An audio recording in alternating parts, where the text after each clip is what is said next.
Bonsoir chers abonnés et bienvenue dans ce nouveau contenu sur votre chaîne On Air Media. Nous parlons de l'actualité au Cameroun avec le président de la Fédération camerounaise de football qui était en audition il y a de cela quelques jours seulement à la Confédération africaine de football.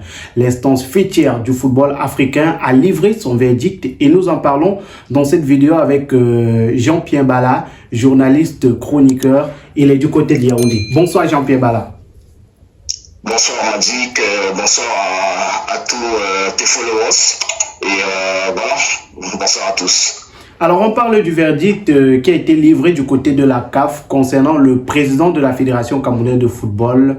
Il était accusé de trucage, malversation de match et aussi la signature avec le partenaire OneXBet qui faisait également problème. Samuel Eto'o a été reconnu coupable pour la signature avec OneXBet, mais non coupable de trucage de match. Pas assez d'éléments pour incriminer le président de la Fédération camerounaise de football.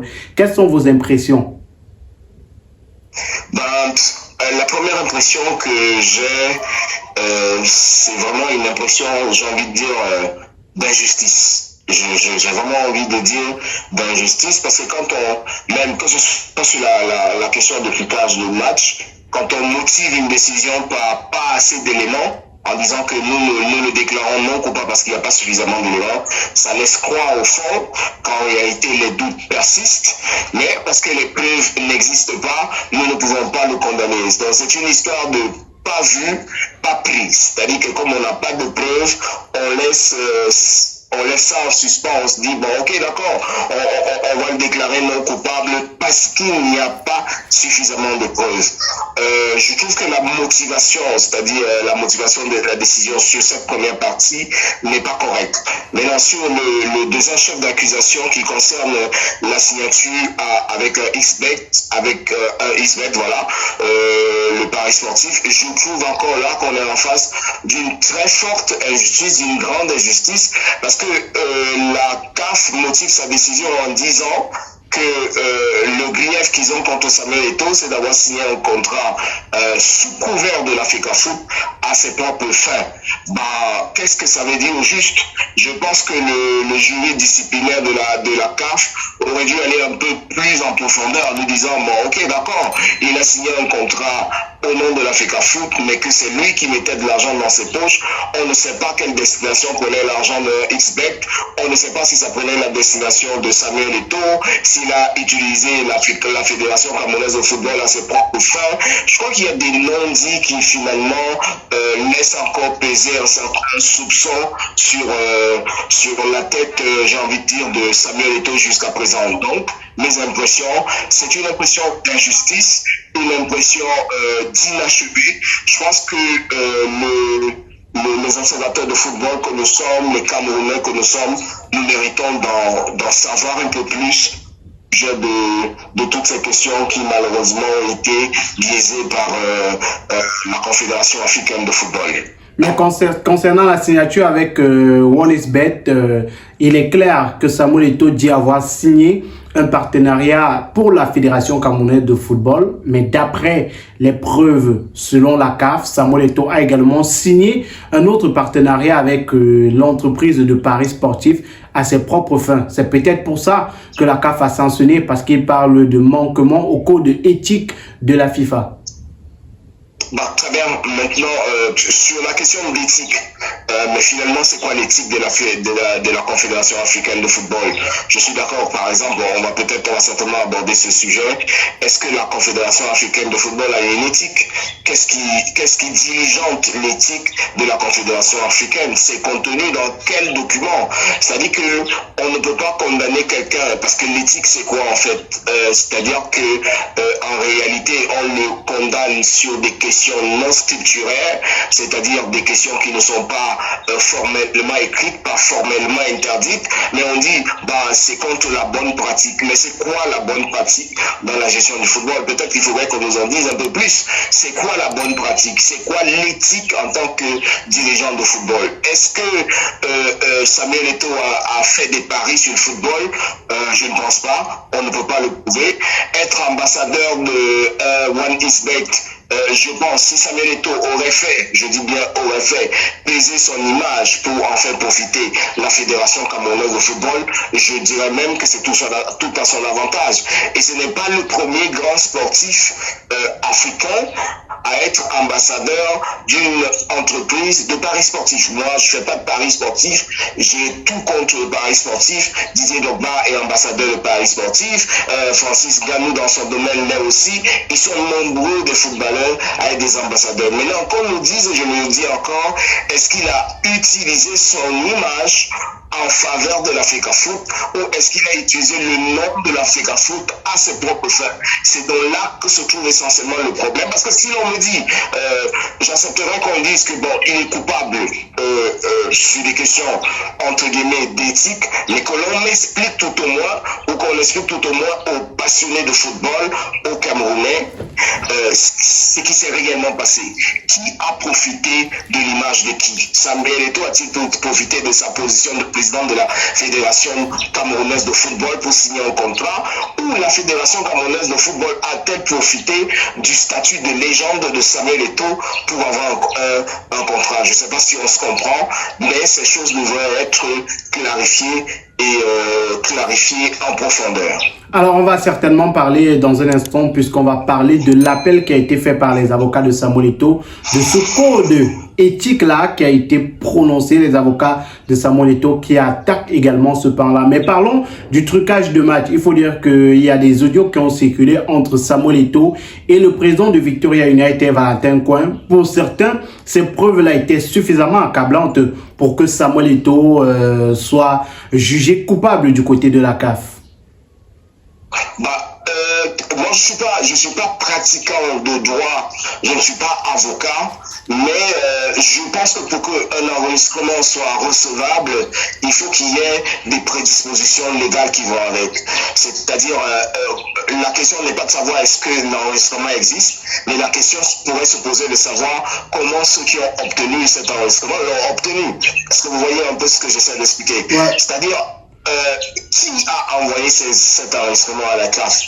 Comment la personne l'a eu? Parce qu'une conversation téléphonique est censée être une conversation privée. Donc il se trouve donc qu'il y a des gens peut-être qui font des écoutes sur le téléphone de M. Samuel Eto'o et du président de Popo. Et ça, c'est illégal. C'est-à-dire que de toutes les façons, cette preuve a été obtenue, entre guillemets, preuve a été obtenue de manière illégale. Maintenant, sur les faits, est-ce qu'on peut clairement dire sur les faits l'actuel champion, je pense qu'il est champion du Cameroun, l'actuel champion du Cameroun n'a pas mérité sur le terrain les victoires remportées. Ça, il faut peut-être qu'on nous le dise.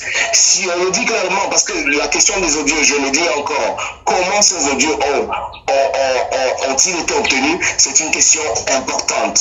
Est-ce que vous trouvez normal que ce type d'insécurité soit possible encore en 2024? C'est-à-dire que les gens puissent obtenir des audios d'un appel d'un président de fédération et que ces audios puissent se retrouver comme ça dans la rue. Moi, je ne questionne pas le contenu, je n'ai pas écouté le contenu parce que de toutes les façons, une chose obtenue frauduleusement a forcément un objectif, j'ai envie de dire, sombre derrière.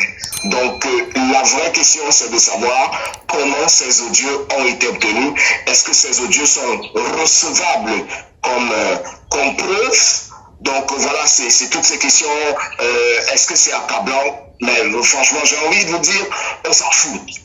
Ici, ce monsieur, si ces deux sont amis, alors forcément, ils peuvent parler de football. Et ce n'est pas parce que Samuel Eto'o dira au président de Popo, il faut que tu gagnes, je t'ai dit que vous allez monter en première division, que c'est forcément, il n'a pas dit je t'aiderai à monter en première division.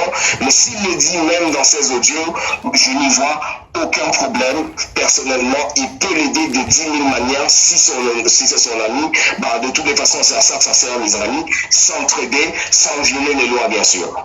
Mais et derrière cette affaire également, Samuel Eto'o, on se souvient, lors de sa sortie, à quelques heures seulement de son audition du côté du Caire, il a parlé des influences politiques qui pourraient avoir de l'influence, permettez-moi la répétition, sur le jury disciplinaire de la CAF. Est-ce que vous pensez qu'il y a des influences extérieures qui ont pesé sur cette décision que vous qualifiez d'injuste du jury disciplinaire de la Confédération africaine de football? Je ne sais pas jusqu'à quel point ces influences extérieures ont pu peser sur la décision, mais je suis reconforté dans le fait qu'il y ait pu avoir des influences extérieures. Pourquoi? Parce que la prudence, j'ai envie de dire la prudence maladroite avec laquelle la Confédération africaine de football y est allée, me conforte dans cette pensée. Parce que les décisions de la Confédération africaine de football disent il est coupable, mais nous n'avons pas suffisamment de preuves, alors non coupable. La deuxième décision dit il est coupable, mais pas sur le plan totalement légal. Nous allons juste lui faire payer une amende parce que normalement, s'ils établissent sa culpabilité, ils doivent le suspendre, comme le disent les tests. Mais ils ne le suspendent pas. Ils disent, ben voilà, il va payer une amende. J'ai l'impression que la Confédération africaine de football a cherché à établir un juste milieu. Mais le juste milieu entre qui? Certainement pas entre les plaignants et Samuel Eto'o. Il y a forcément une main sombre qui a un certain pouvoir et qui pèse sur cette décision. J'en suis convaincu. Mais jusqu'à quel point, je suis incapable de le dire, sinon je ferais exactement la même chose que la Confédération, parler sans preuve. C'est-à-dire que, je vous le dis encore, ces deux décisions disent clairement il peut avoir cliqué les matchs, c'est possible que les matchs aient été cliqués, mais nous n'avons pas de preuves. Ce que nous gardons, c'est que il n'est pas totalement non coupable. Après, ils nous disent il s'est rendu coupable, mais pas sur le plan totalement légal, c'est seulement éthique. Donc, il est coupable, mais il n'est pas fortement condamné comme il se doit. Donc, je pense qu'il y a eu chez les juges de la Confédération, chez le jury disciplinaire de la Confédération africaine, une certaine recherche d'un équilibre entre la légende, l'histoire que représente Samuel Eto'o et toutes les personnes qui sont derrière ce Samuel Eto'o et un pouvoir plus ou moins politique qui pèserait derrière, qui actionnerait, j'ai envie de dire, les adversaires, les pourfendeurs de Samuel Eto'o à partir du Cameroun. Voilà. Il faut dire qu'à quelques heures avant que le jury disciplinaire ne rende sa décision, on a vu cette sortie de l'ACFA qui attaquait Samuel Eto'o. Ils disent que depuis 2007, Samuel Eto'o n'est plus camerounais, par conséquent, ne peut plus être président de la Fédération camerounaise de football. Qu'est-ce que vous répondez à ces gens-là qui pensent que Samuel Eto'o aujourd'hui, en tant qu'Espagnol, ne devrait pas être président de la Fédération camerounaise de football? Bah, c'est une bêtise. C'est forcément, j'ai envie de dire, c'est purement de la bêtise. Je l'ai toujours dit, la haine ne fait pas de bien, ne fait aucun bien à ce pays. On est rendu en 2007, qu'est-ce qu'il y a eu entre 2007 et 2010? Samuel Eto'o a traîné partout le drapeau du Cameroun. Samuel Eto'o a aidé le Cameroun